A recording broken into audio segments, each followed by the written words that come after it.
welcome to Congresswoman Kelly's Small Business Economic Development Advisory Committee social media webinars. So today we're going to do branding and branding strategy and website. And if you didn't see yesterday, it's going to be also on our Facebook page, and we did on social media. So I would like to introduce our illustrious Congresswoman Robin Kelly of the 2nd District. Thank you so much, April, and thank you for all of your hard work and Luis's hard work behind the scenes. Good evening, everyone, and thank you for joining us today for this discussion about the importance of having a strong digital presence and strategy for your small business. I would especially like to thank our presenter, Summer Coleman, for volunteering her time to share her expertise with you all today. Summer Coleman is a freelance graphic designer, and she has a lot of knowledge and experience in the power of digital and growing a business. I hope that what she has to share with you this evening will be very, very helpful. At a time when consumers are increasingly shopping online, especially in light of the COVID-19 pandemic, it is more important than ever that your businesses have a strong digital presence to meet people where they are. Websites and solid branding make it easier for businesses to connect with consumers. And I hope you will all learn something about how to put your best digital foot forward and expand the reach of your business. So thank you so much again for joining us. And I'm now going to turn things over to Summer to get us started. Summer? Hi, everybody. Yay. How's everybody doing today? I am so glad to be here. I especially thank Congresswoman Kelly and April Williams for doing all this hard work of getting all of this together. Yes, I am here to take over the entire hour in, I think, 45 minutes, I think it is, to show you guys all the things about what we're going to learn today. Let me see. I think we're going to screen share. I think we did a screen share. So what I'm going to do is I'm going to screen share my desktop.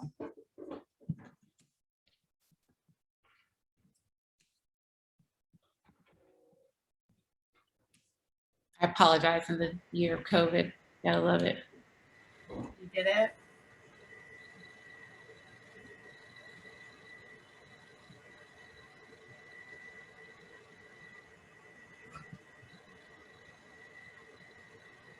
Apologize, ladies and gents. Do you want me to try to share mine? Yes, please. I apologize. For some reason, I did all of this in the beginning and it's like, nope, you didn't. Okay. Gotta love that. There we go. Yay. Mine is up on my screen too. Awesome. Yes. So yes, you can just, I'll tell you to forward and let you know when the forward slides. So yes. Hi, everybody. We are here today to talk all about brand and brand strategy. I'm going to make it easy for you guys. This is going to be like a little synopsis about, different things. Next slide, April, if you can. Awesome. What we'll cover is, and then you can just hit the enter button, is brand strategy first. And second, we'll cover CRAP, and that's C-R-A-P, and I'll tell you what that stands for later. And lastly, we will be covering websites. So I hope you guys stay tuned in for all 3 sections. I'm going to try to go slow so that people can write everything down. I'm going to let you know that you probably need to grab a pen and paper so that you can write down some of these notes. Some of these suggestions are things that you're going to probably need to think about a little bit later because you probably don't have your financials in front of you, or you probably don't have things like that in front of you. So you'll probably need to have some notes. So I'll give you a second to go ahead and grab your pen and paper and get ready for the situation at hand. All right, next slide, April. Awesome. Ooh, next slide, April.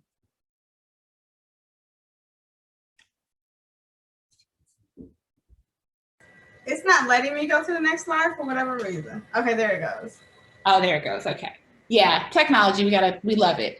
That'll be great. So lesson 1, your company history. And this is the beginning, the first lesson is brand strategy. So we're gonna get into, you wanna start a brand. Now you're thinking of, I've got a name, I've got things like that.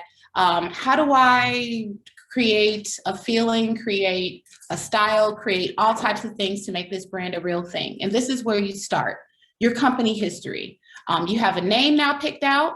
Now you need to write it down. The process and procedure when you do this, this will help you to inform your brand. It'll also help you come up with information for your social media. It'll also help you come up with information for all other things about on your website, things like that. So this is the meat and potatoes of getting everything together. You go ahead and press enter. It'll get rid of that yellow block. Awesome. So what you want to do is you want to write down your business name and its origin history or explanation. That means like if you were walking down the street one day and all of a sudden you saw a candy bar and you were like, I love chocolate. And I think we should have peanut chocolate brittle because there's nothing like that out here today. That is the greatest origin story ever. It hit you on the sidewalk. They love to hear things like that. That's what you need to be writing down. That's the type of stuff that needs to go on your social media. That's the type of stuff that needs to be going on your website when you get one, when we talk about it later. This is all the stuff that you get together so that you can put this stuff into action later on down the line. Also, when and where your business was established. Were you established in Chicago? Were you established in Atlanta? Where were you established at? People love to know where were you originated. Are you another company that came from somewhere else and now you're in Chicago? Oh, wow, you've like flourished and now I want to know more about your company. So things like that. Your company's best known products and services.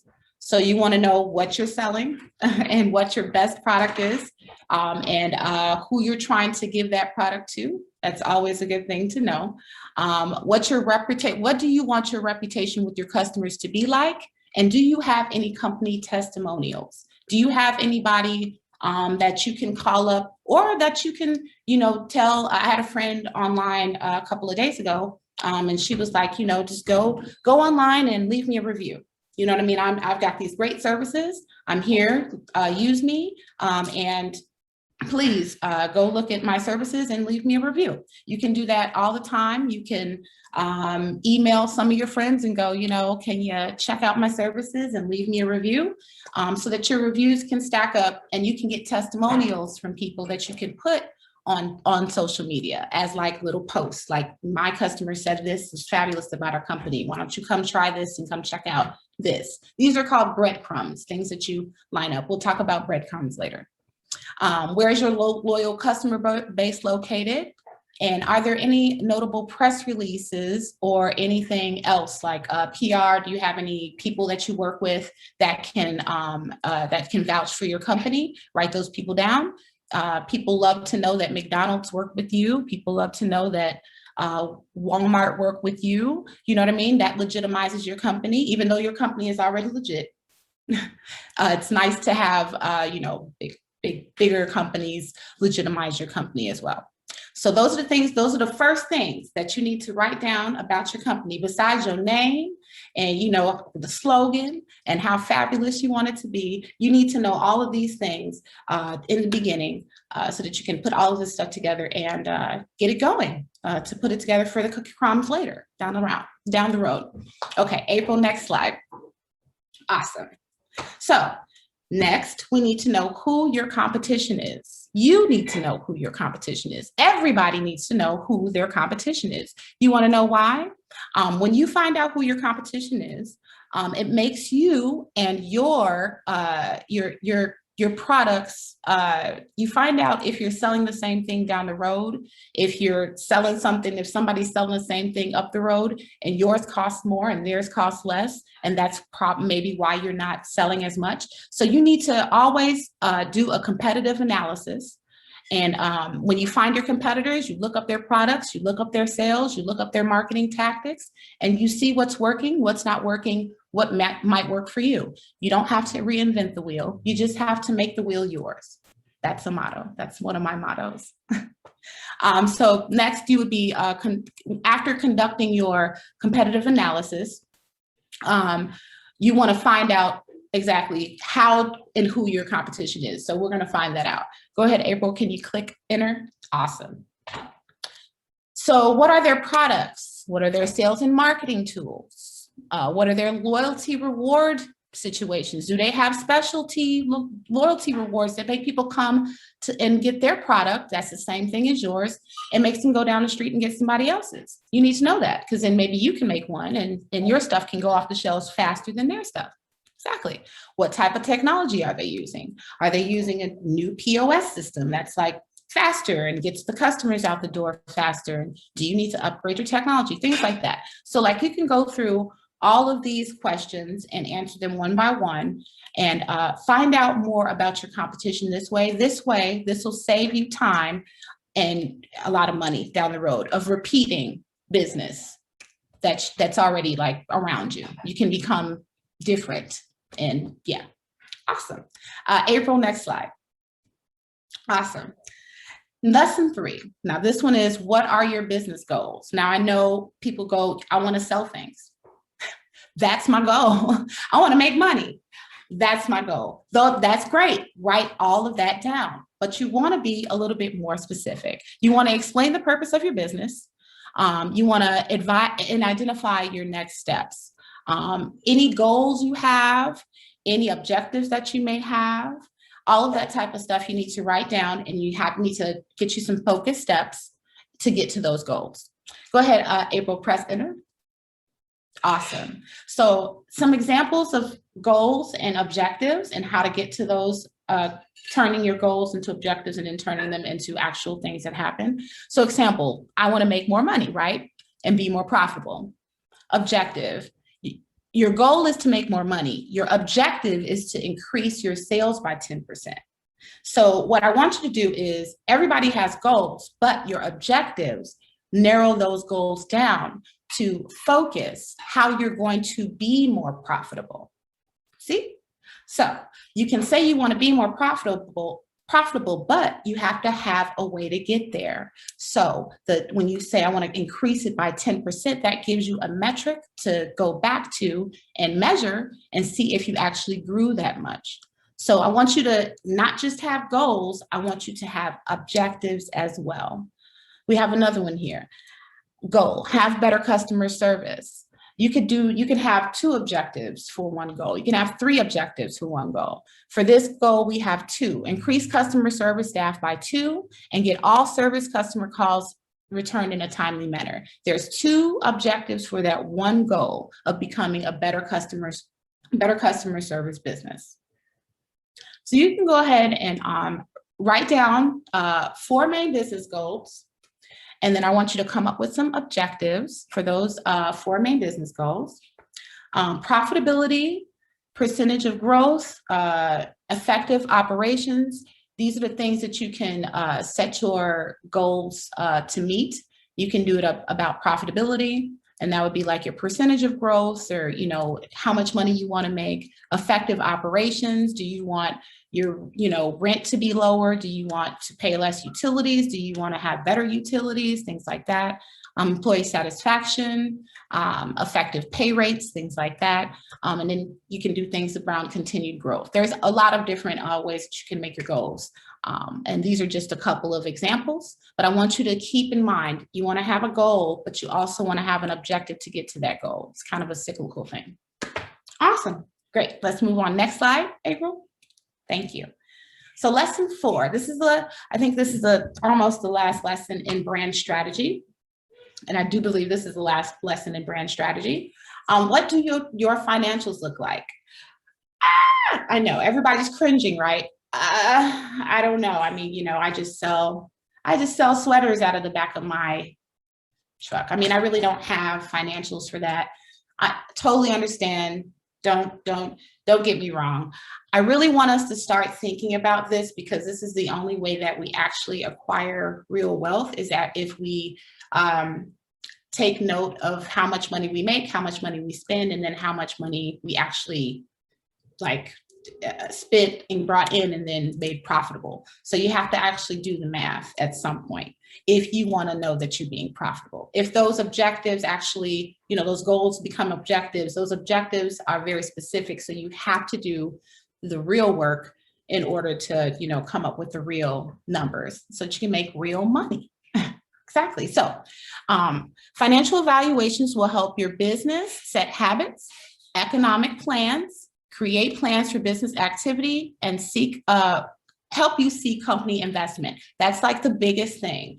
Everybody always wants to know your financials in order to get loans, in order to get grants that they call loans, all types of things. And that's what I want to prepare us to be in. Even if you have 5 widgets over here, you know, each of those 5 widgets cost $10. You sold 2 of those widgets. I want you to have that down on paper, make it look, you know, an Excel spreadsheet, make it look official, put your name up there, and let people know that you actually have financials. April, you can go ahead and push enter. Awesome. So these are the different things that you need to be thinking of when you are gathering information about your financials. You have your assets, which include your cash and equivalents, which is just, you know, your bank account, what you have around, you know, in your wallet. Trade accounts and receivable. You can look that one up. I won't explain it all the way because, yeah, trade accounts and receivable. Yeah, I won't explain it all the way. You can look that one up. Inventory, you know what that is. Current assets. You can look all of these different assets up and know how to calculate them and know how to apply them to your business. Some of these things will not apply to your business, and some of these things will apply to some people's businesses. So that's why I included all of the assets that I knew about that you can include on an asset statement, and all of the liabilities that you can include on a liability statement. There's probably more. And what I would say about that is the last line of this is I advise having a financial advisor to conduct a full financial assessment for best results and ratios. Okay, so get your friend that does taxes, that loves to do taxes, barter with them a widget to get your taxes done. Bartering is a thing. You don't have to always have the money. You can be like, girl, I could throw you a party next week. You get me these financials together. You know, anything like that, barter. Try to get you some financials together on paper so that we can start getting these, you know, SBA loans and things that they really be grants. Yeah, exactly. Awesome. All right, next slide, please. All right, so now we are on to crap. I know everybody was trying to figure out what crap means. Oh my goodness, crap. Go ahead, April, and hit the enter button. Awesome. Branding basis, crap lessons, and how these things can make your brand great. So now that we've gotten through brand strategy, and you have, you know, written down all of the things that pertain to your company, the story, the name, all of that type of stuff. You got all of your objectives and your goals together. And now we can start thinking about how our brand pertains to the design and how it pertains to other brands. And I'm going to explain that now. Go ahead, April, can you hit the enter button? Awesome. Hit it one more time. Awesome. So today we're going to cover contrast, as you can see on the left, but I did it bigger on the right. Next, you hit it, you just keep hitting it. Repetition, alignment, and proximity. Now, what does any of this stuff have to do with your brand, right? Like contrast, like what am I contrasting in my brand? Contrasting, you just told me to be different. I guess that's what that means, repetition. You don't want me to repeat stuff. True, that's the general, but you can take these things even finer and make them more so about how your brand faces other brands, and then how your brand connects with your customers and other constituents. Go ahead and press enter, April. Thank you. So lesson 1 in CRAP is contrast. That's the C in CRAP. It's the state of being strikingly different from something else, or in juxtaposition or close association to something else. Why is this important?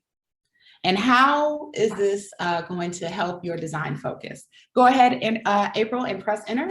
Awesome. So contrast in brand identity, it begins with being positioned well in the marketplace. How does your brand stand out from other brands in the marketplace? Brand identities that use contrast based on how they look and feel, they behave differently, or they behave the same than the rest of the market. You go ahead and press enter one more time.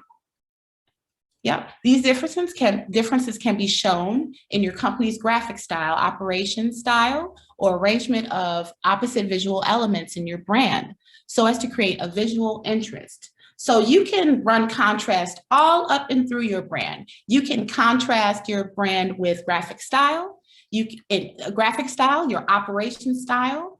You can use it when you're, trying to create your visual interest for your brand.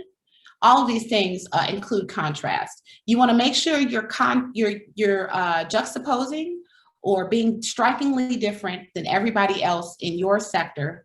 And go ahead and press enter one more time.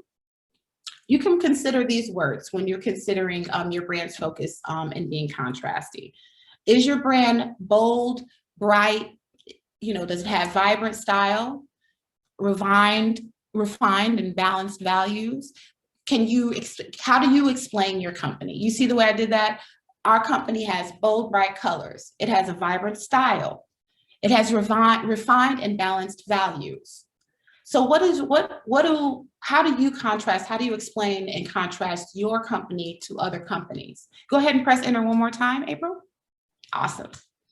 You can consider these logos side by side, and you can see how the companies contrast each other.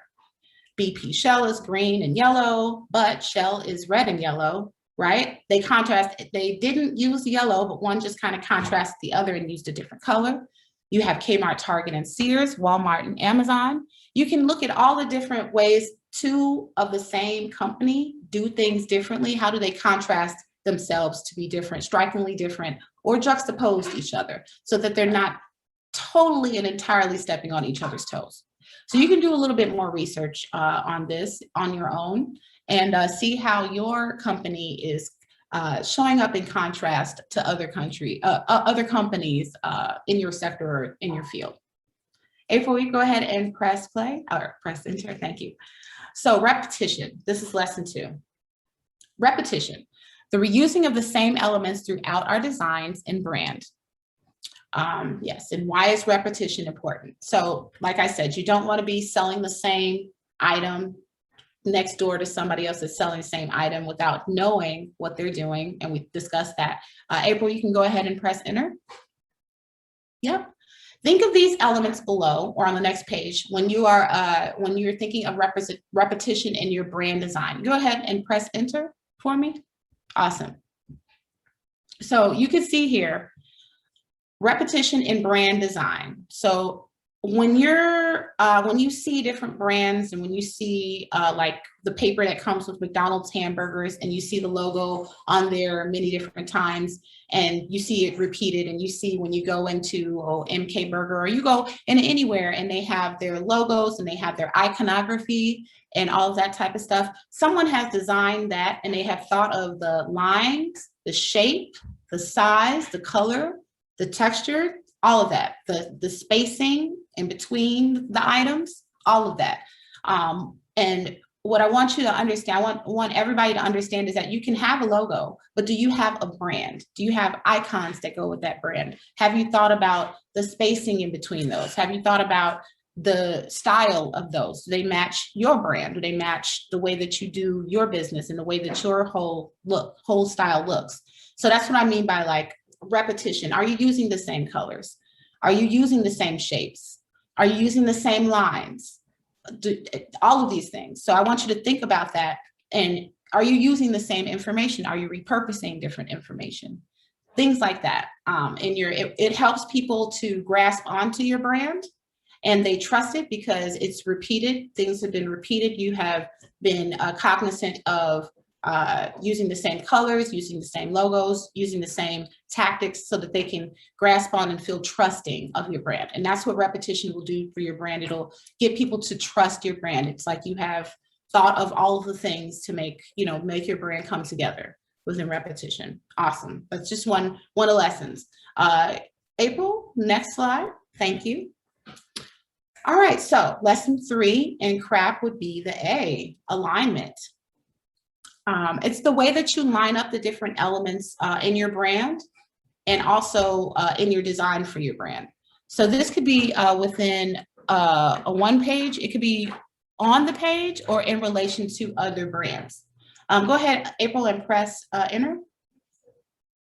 Alignment helps arrange elements and to match the way that people can naturally scan the page. And so why I think alignment is so important is because I run into a lot of websites or a lot of flyers that have center alignment only, or they just only know left justification. They don't really know spacing very well. So let me show you this.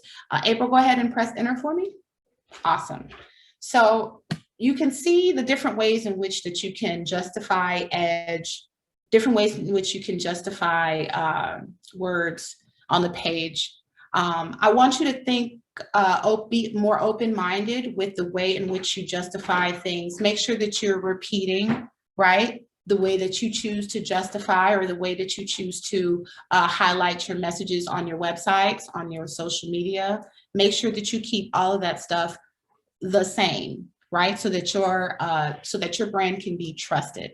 So like pick a couple of styles, kind of put them together, and that's your style. And so like alignment is really, really important, because the way people read your information on the page, they might get lost, at some point. If you have a flyer and you started with the date, and then you put, this is what's going to be there, and then you put where it's going to be at down here, and then you put, if you need more information, like somewhere in the middle, and no one can figure that out. So what I try to get people to do is try to figure out order of operations alignment. Align all of your information. Make sure all of that stuff is, scannable, readable, and understandable by the people that you're trying to reach.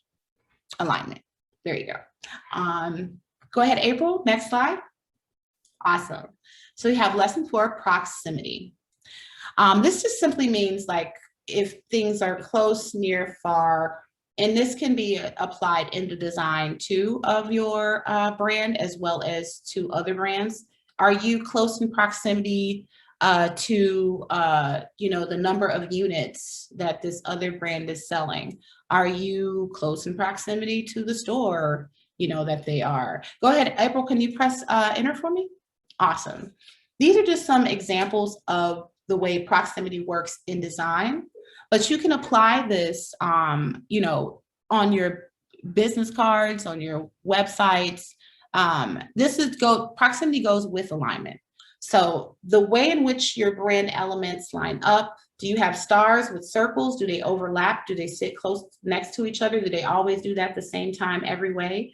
Do your posts always have the title, the description, and then your web page always? Is that the same way?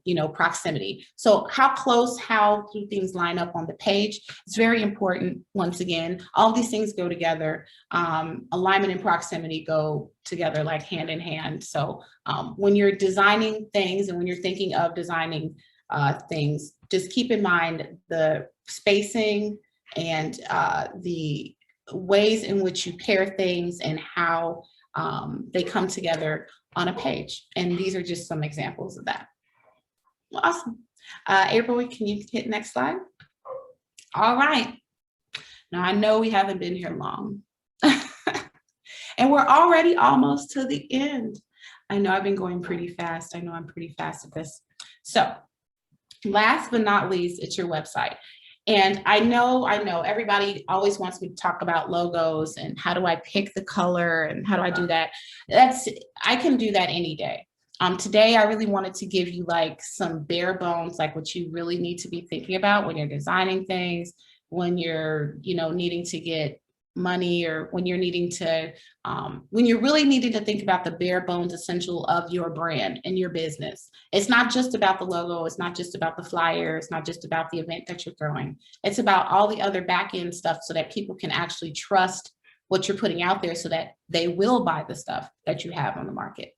Awesome. So now we are here at the website. 5 steps to put you on your way to website success. Awesome. Go ahead, April, can you hit enter? Yep, one more time. Sorry about that. Awesome. So we're going to start with website strategy. I know. Now this is the nitty gritty, because everybody always has questions about where do I go to get my domain name? How do I even start to do this? Like, can you just design me something? Can you just put me together a page? And the answer is always no. No, I cannot just put you together a page. That's why I told you to do what? Get all that information together in the beginning when I talked about brand strategy, because now you have all that information already compiled. See, I was a method to my madness. See, it was already there. I had a method to the madness. All right, so lesson 1, web strategy, securing your domain name. April, can you hit enter? Awesome. I'm just going to take a quick sip of water. All right, so securing your domain name. This can be done by visiting any of the domain providers listed. There are way more, guys. There's a lot more out there. These ones that I listed were the ones that I use the most. When I do websites, I do GoDaddy the most. They're not paying me to say that. I just say that to say they have customer service. And for businesses that do not have budgets for web development, or to have a person on their staff to develop their site and keep it up and, you know, have questions if something goes wrong, GoDaddy is the place that has customer service, and you don't have to worry about that type of stuff. So that's why I use them the most. Shopify, people use Network Solutions. There's all types of places you can go and figure out where to get your domain name in. You just type it in, and usually they have a search box that'll allow you to type in the domain name that you want. If it is available, you can get it. If it's not, they'll usually give you some suggestions as to where you can go to, or what other options you have, .orgs, .lives, .shops, other dots that you can use, .biz, things like that. What I would say is make sure, if you do not have a network admin, that's somebody that you have on a payroll to process and fix errors that might come up on your website, please use someone that already has customer service attached to them. And that's the only reason why I use GoDaddy the most. So save yourself some headache and just let it be taken care of until there's a fabulous Black company out there that provides these services. We will be working with GoDaddy for the near future. Sitemap development, that's the next point in website strategy. So now you got your domain name, you secured it, yay, it's available, great. Now, what do you want on your website, right? So do you want a home page? Do you want an about page? Do you want pages with all your merch on there? How much merch do you want on there? Do you want to sell t-shirts? Do you want to sell pens? What do you want to do on your website? No one can put that together but you. You have to do the amount of legwork that it takes to figure out what your structure of your site is going to look like. Because I don't know if you need an about page. The developer never knows if you need what you need. You know what I mean? You only know what you need. So we're here to put that together for you, but we need you to provide the information. So these are some places where you can go get a site map developed if that is what you want. If you have a big company, I would suggest that. It's really not that hard to do one. You can kind of look it up. There's, if you need a pro, Right Maps, Dynamapper, I've used a couple of those before for bigger websites that need like structure, like huge structures. For smaller websites, you kind of just need to make a list of the pages that you want on your website, right? And then just kind of write them out across the page, home, about, and then write lines from them. And then where do you want those pages to go to? So do you want your about page to go to the about page, right? So about, it goes to the about page. And then when you click on that, where does that go, right? So is there a menu item that takes you back to somewhere else? There's definitely Google is your friend if you want a Google sitemap development and see if you can just write out your own sitemap. I promise you, it's not as hard as it sounds. It's really kind of simple. But there are some pros down there. I put them in there's many more other than that, but I know Right Maps is like, and Dynamapper is really good too. Where is your site being hosted and which design platform are you going to choose? Now, this is the third part of the situation that always kind of trips people up because they don't know if they need an HTML site. They don't know if they want an HTML site. They don't know if they can keep up a site that's HTML. And that's usually WordPress. WordPress has that back end that has HTML that you can change. And a lot of people get tripped up when they try to change stuff, or if you get a developer to make your site and they have it on their server. No, you don't want that.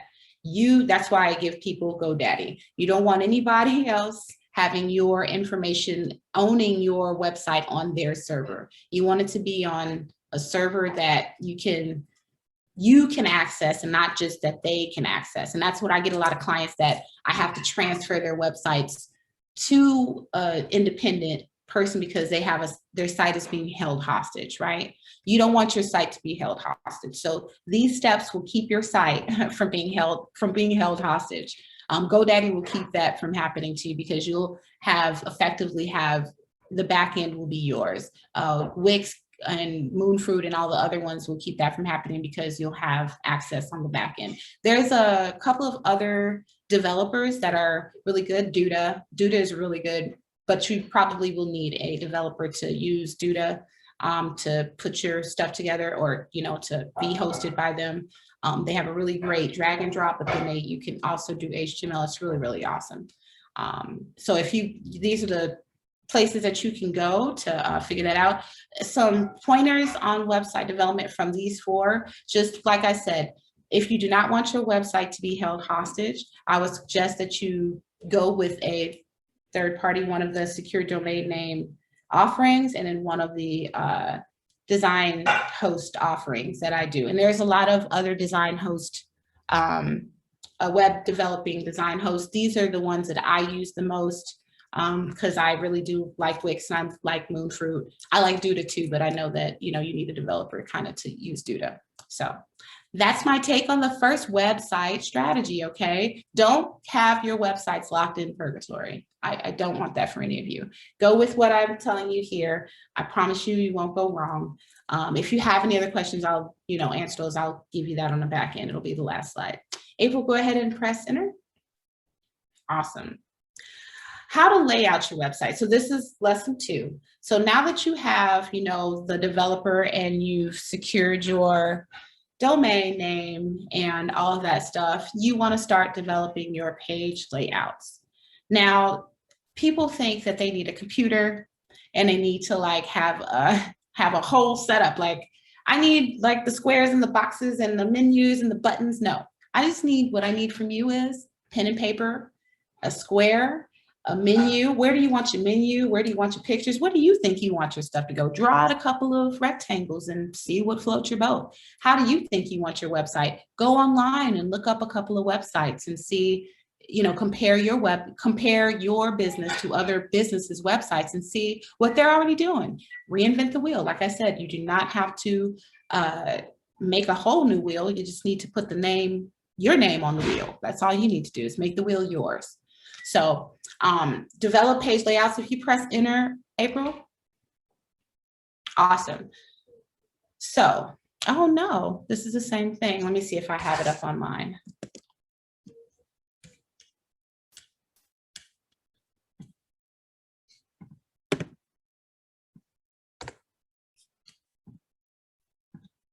Let's see, and I'll put the different layout and website. So I apologize. I have it on here. So stop sharing. Do you want to share yours? I don't want to stop the show. Let's see if you can put yours up. Yeah, it wasn't working earlier. That's why I was like, I wouldn't even go there. I'll just, what I'll do is here, I'll explain it because I know exactly. And you guys can just write notes. Let me see. Somebody has raised their hand. I'm not sure if you want to take a question now. Sure. Let me get back to my screen. Close. I don't know why I can't see you anymore. You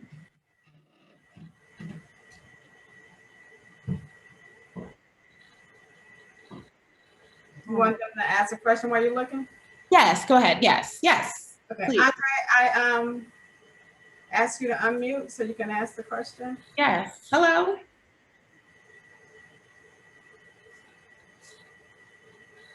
Hello, Andre. Hi, Andre. How you doing? Unmute if you want to ask the question. You had your hand raised.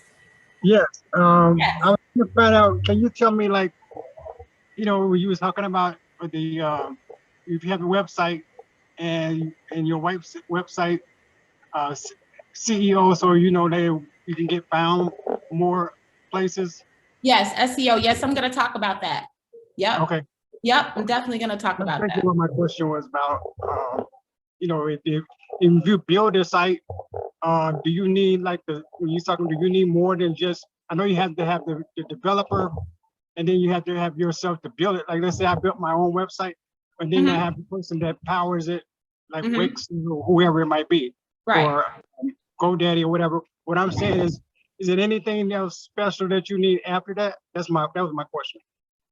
Yes. To make it more, like you were saying, that like you can have too much on your page, or you can have too many menu windows on your website at one time, and the person that's visiting the first time will get lost. So I was just saying, is there any suggestion that you would have for a person that already built their website? Yes. So if you have a site so if you have a site, your site is already built, and are you asking, do you need to fill out more on your site, or is it that you just want to make sure you don't have too much on your site? Yeah, well, pretty much. I want to make sure I don't have too much on my site, and then how do you get once you get let's say you get 1,800 people to visit your website, Right.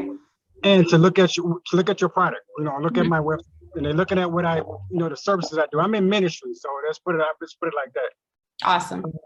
So my ministry is Andre Murphy Ministries, but what I'm saying is, when they go there and they might be looking for employment, we have employment services, we have youth services, we have referral services for churches and that kind of thing. But people that need jobs, I help them with, like, their job, resume writing, that thing. So we refer them to a lot of different resources. But what my biggest problem that I have is, once I get them there, how do I get them to, instead of just having a chat window and Right. because you're not there, so they're not going to use it. They might use it to send you a message or send you a letter or an invitation, something like that. But what about, how can I get people more interactive on the website? I think that's my question. Since they're already there, and then they would like looking around, but they don't, like you say, the average time is maybe about, they might spend 1 minute total. Right. So what I would say before they decide what they want to do. Right. So what I would say to that is, what is the purpose of your site? Is your site to give information? Is your site to sell things? Is your site to provide services? Is your site for them to come and sign up for something? What does your site do? Well, I'm in ministry. I'm a minister. So right. I preach the word of God, and then I also have other resource ministries, such as being connected with city services, like with Robin Kelly, and the different, let's say, for people that's in seniors, like the senior citizens, that let them know what's going on in their community, keep them updated and upgraded to what's going on. Like different sites, like for COVID-19, they can't get the information that they can. So we give more, my ministry is like about not just winning souls for Christ and getting them in church, that kind of thing, but outreach ministry, reaching out to them to help them when they need or where they are. They could be what on I would drugs. say, then what I would say is, Andre, what I would say is, what is your metrics? What is the need? So when I say, what does your website do? Does it drive information to get people to come to an event? And are you saying that your website's not working because people are not showing up at those events? My suggestion to you is, find out what's the real reason for your website and make that happen. That's what I would say. So you say that it's for outreach and to let people know what's going on in the community, right? And so how you would metric that is, are people showing up for your congregation to these events? Are people showing up, from your congregation to these different things that you're letting them know? Unless you are selling, choir robes or, anything else on your site, you know what I mean? There is no other metric to let you know that your site is working.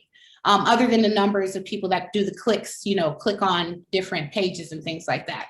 So I would say, don't say your site's not working if you're not selling anything off of your site. What I would say is what you need to make sure is that the information that you're providing on your website is I want to say within the vein of your brand, so that people can actually, maybe they're not understanding. So you might be putting up flyers that other people are making, right? And, you know, they're all different flyers every time. You know, like a chamber or something like that, you know, the way that they kind of use everybody's flyers, and they, you know, that's their brand though, because they're a community brand. Your brand, you might need to redevelop the information that people are getting. So you might not be able to use their flyer. You might be like, okay, there's a community event. Oh, I see what you're saying. Right? I see what you mean. I see what you're saying. Because you're saying that their logo is on there, their way of communicating to their way of communicating to their customer base is on their flyer. Okay. And you put that up on your on your business, right? You're doing cross-pollinating, right? So just like, you know, you're using somebody else's communication skills for your business, and then you're like, it's not working. It's not going to work because it's not yours. So you might need to repurpose that information to make it, you know, information that you give to your congregation, but it's information from you and not necessarily from the third party, so that they trust the information, right? So it's coming from you, not coming from the third party that, you know, you didn't vet that flyer, you didn't make that. Right. So yeah, so that might be the disconnect there. Also, like I said, if you're not selling anything on your website, don't say it's a fail. Make sure that you're doing the metrics, finding out like what it is your website is actually there for to do. Some people's websites are not to sell anything, it's just to legitimize who they are, right? So just to legitimize who I am. I'm an actual pastor. I do these things in the community. These are the things that I do. So if it's doing that, it's effective in, you know, doing that. Just make sure that, you know, your message is your message that you're getting out, and not anybody else's attached to your brand. Yeah. Andre, so we're gonna, do you want me to share the screen, or can you share it now? No, go ahead. You can go back, and I'll just, I'll skip that slide and I'll come back to that. I got you. Thank you so much, April. I apologize. Thank you so much. So I know this is a slide that I accidentally repeated it, right? So, yep, click again. Oh, you can go, yep, forward, yep. Awesome, one more time, yep. Same information. Sorry, guys. So I know that that's the same information. We're going to stop here because I can explain website layout from the points that I have on the left. I apologize that I didn't put in the right. So developing your page layouts. So what you can use to do that is just like I was saying, a pen and paper, write out some rectangles. I want to know where your thank you, April. I want to know where your menu is going to be. I want to know where, you know, where do you want your pictures to maybe go? Do you have any links that you want to share? Do you have a contact me somewhere you want to go? Do a couple of pages of that for every page that you want, and see if you can make them look the same, or, you know, and that's what I say, go Google another company that's kind of like yours to see what their website looks like, and see if you can reinvent the wheel and make their wheel your wheel if their stuff is looking good and they're doing it good. So that's for designing your page layouts. You don't need a computer. You don't need anything special. All you need is a pen and paper and, you know, some ideas. Google some stuff and write some stuff down. And we appreciate that. I promise you, your designer will be doing cartwheels if you come with pieces of paper with how you want your website to look. We'll just be like, oh my God, are you serious? We love you. We love you.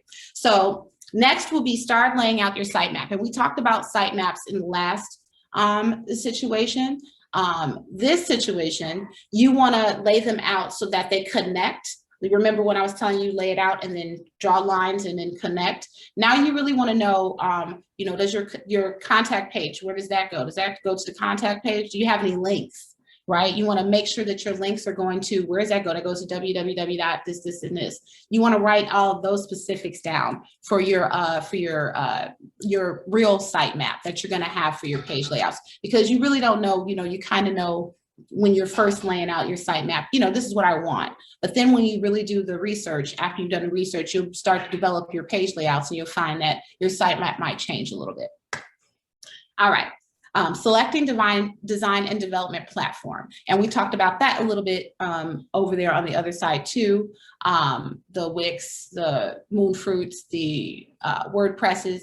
Just be careful of, like I said, of who you choose. Some of these apps have HTML that they need, and some of them are drag and drop.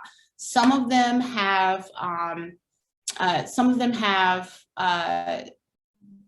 limitations, and some of them can, be robust and grow with you. Squarespace, like I can explain, Squarespace is one that uses squares, and you can just kind of plop squares in. It's nice because it's easy and you can kind of keep it formatted, but it's not nice when you want to put a circle over here and like make it interact with this line over here. Then everything starts to just kind of fall apart. So sometimes some of these platforms are easy, but then they have limitations to them, and you can't really become robust. So it just depends on how big or how small your website needs to be. And that's how you need to choose your design platform, right? And last but not least, like what I always say is find professional help. If you don't know what you don't know, find somebody that does know. Very, very easy, very simple. And, most times we'll get on the phone with you and just kind of explain, and you'll be like, oh, I didn't even think about that. And then you'll go and do the homework, and then you'll, be halfway there by the time we meet again. Awesome. Sorry about that slide, guys. I'll send you guys a real slide next. Thank you so much, April, for advancing. So lesson 3, building your website. To drag and drop or not? HTML and CSS. And as my favorite line is, find professional help if you need it. Go ahead, April, and hit the enter button. Awesome. So here I lay out all of the pros and the cons of drag and drop sites. Now, we just talked about this in the last slide, or in the last lesson, picking your design host, and your domain provider, right? Here are some of the pros and some of the cons to the drag and drop, like I was saying in the last, kind of some of the things that I was saying in the last slide. Drag and drops are easier to design. Yes. You don't need experience to design them. No. And the templates are always provided. Yes, that's the easiest stuff you can do. If you need a site, you can throw it up, and you know what you need. You have the pictures, you have all of your stories, right? We talked about that in brand strategy back then, right? You have all your stuff together. Now you can plop all that stuff in. You could probably get a site up in a couple of days on drag and drop if you have everything that you need. But we'll get to the cons on that later. The launch is faster. Like I said, you can throw a site together quicker, so you can launch it a little faster. That is only if you've done all of the back end work that we'll talk about on maintenance and upkeep first. And then you're not alone. What I was talking to you earlier too, you have customer service providers and options and things like that, that the leading providers will give you, like Wix and WordPress has no customer service. So Wix and Moonfruit and these places, they have places you can call or email or chat with and to get things fixed. I always suggest working with companies that can do that until you have a dedicated person that you can have on your staff that can do that, that has that knowledge and that can help you keep everything in line. So you are not alone. You have support when you use these drag and drop type of situations. It's awesome. They work, they do work. Some drag and drop cons, right? Like I said, they're not as easy to personalize. There's limitations to what you can do with some of these platforms. Like I told you, Squarespace only uses squares. There are no circles. Squares only. And I do mean squares only. No lines, no rectangle, squares. That's what you get, squares. It might look, it's not easy to personalize, right? And it might look not as expensive. And what I mean by that, and I hate to say the names out loud, like Weebly and web.com, those types of platforms are a little bit less shiny, I guess. I'd like to say shiny. They don't have all the bells and whistles with apps and all the things that you can add, all the moving text and stuff that you can add, you know, no animated stuff that you can kind of put over your text and make it zoom in and do things like that. So some things have, you know, limitations. Lesson 4, web launch. You go ahead and hit enter. Awesome. So website launch. Test. We have made it to the end, right? So you have your domain, you have set up your sitemap, you got all of your pages, somebody came through and designed everything for you. Now we are launching our site, but wait, we need to check everything.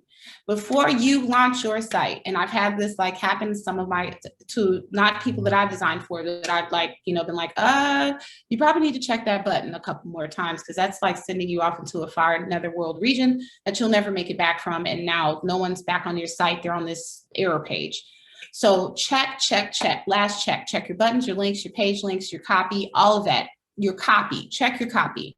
Typos are a thing. People be like, you're an English teacher and you have a website and you have typos? That's crazy. So yeah, check your typos. I've been there with teachers having, and I've been like, if you're a teacher, it's hilarious. After technical checks, after all the technical checks have been made, you can move on to SEOing your website. And Andre, that's what we're talking about. I told you I'll tell you all about SEOing your website. And there's 4 different ways that you can SEO your site. It's performance, right? We're going to test the performance of the site. That means the website assessment of the load times. Are there any broken links? So I want you to go to your live site before you even told anybody it's live, make it live, and you push all the buttons and you send yourself an email and you, before you ask anybody else to do anything else, you test everything out. And that's to your performance. Like you can test your performance that way. Targeting, a complete list of the top performing target brand keywords for your site.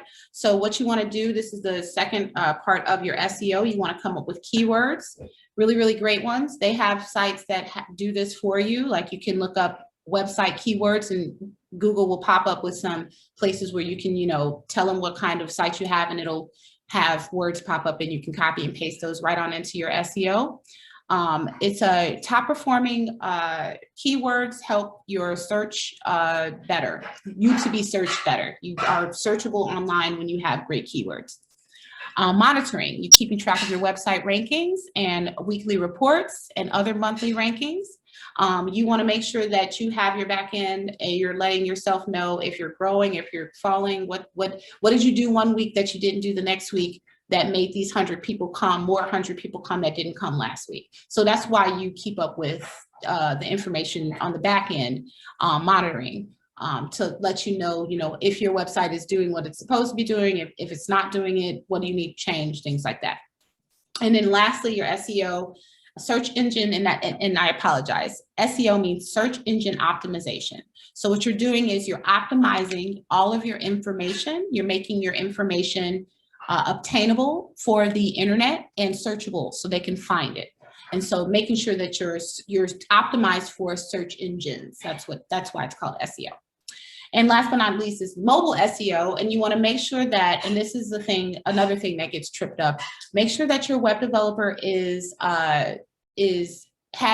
taken your website and made it mobilely optimized. And if they haven't, ask them to turn off the feature so that you don't have a mobile, it just comes up as a regular website and they have to like turn their phone and scroll your regular website. They can do that for some templates, let me not say for all.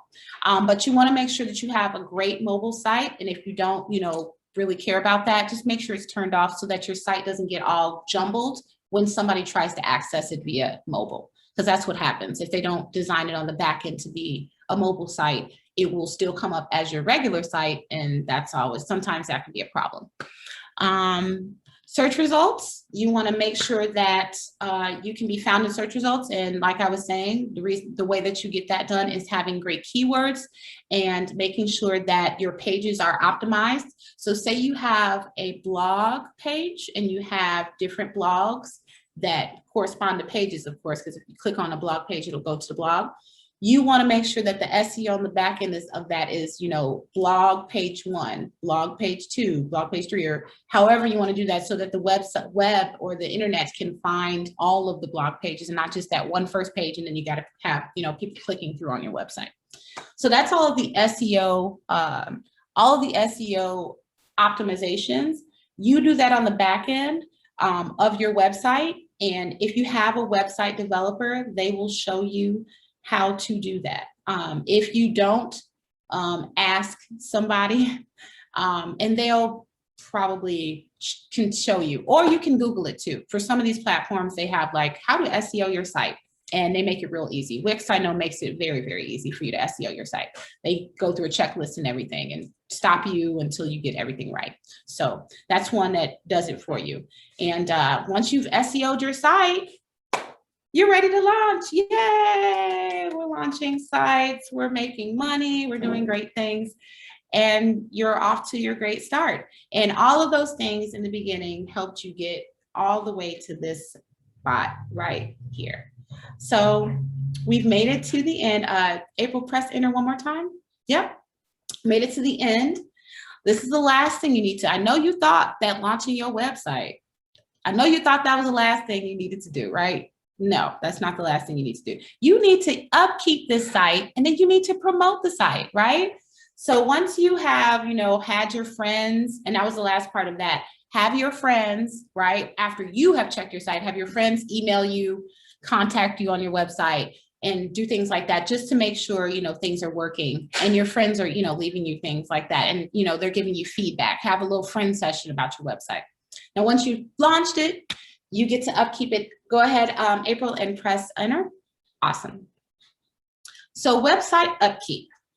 Make sure you have a plan of attack for all updates, edits, and any changes you would like to have made on a regular basis, right? So once you have your website developed, now what? You have an event next week, and you need that information changed. I hope you had a plan, right? Do you have somebody that can change that? Did you talk to the developer and go, do you have an option for me to send you stuff every once in a while? Do you have somebody you can, or can you show me how to do this? So these are things that you can ask for in the beginning of the development of your website. I'm going to need to be able to have an event every once a month, and I need to change that information on my website. Can you make a place on my website where I can just change that information and make it easy for me to change? They can do that. They can definitely do that and then show you. It might be a little bit extra to give you a tutorial and get you there. But yes, they can show you, they can make that happen, and you can have that information. You can change that yourself. But if you have an inside person, if you either you use a developer, if you have somebody in-house, or if you do it yourself, just make sure that you have that planned, that upkeep that you might need going in the back of your head, or in the back of your head, so that you can have it taken care of. Promotion. So right after your launch, you definitely want to promote your site. Once you've checked it, had all your friends come through and, contact you via your email address and things like that. You want to share on social media. You want to probably develop a web newsletter and things like that. It seems like we've come to the end of our webinar. Thank you so much, everybody. I've had such a great time with you guys. If you need any other information, go ahead and click April. My email address is on the last slide of the, got questions? You can email me. I had such a great time. I hope some people learned some things and got some information from me that you guys needed. If you need me and have any other questions, you can definitely email me. I had the greatest time. Thank you so much, April. Thank you so much, Congresswoman Kelly. I know I went over. I was like, oh, I didn't even think it was going to be long enough. This is great. Yay, there You have 2 minutes for questions. Does anybody have any questions? We don't want to just throw your way. No, it's okay. A lot of information. People may have questions, definitely. Yes, no, yes. So, do we have any questions, anyone? Anybody? Raise your hand. Anybody? I'm here. Well, we don't have questions, but you do have her information if you want to contact her. If you have any, and we can talk about logos on the back end if you want to talk about colors and how to do that and how to develop your that way. I got that. I got that book coming out too, but it's always, that's the sparkly stuff of your branding. I want you guys to get to the nitty gritty, and yeah, and then we can do the pretty stuff later. Okay. Well, Yeah. thank you very much, Summer. Very welcome, everyone. Thank you, everyone, for showing up. I appreciate it. Information for everyone. Yes.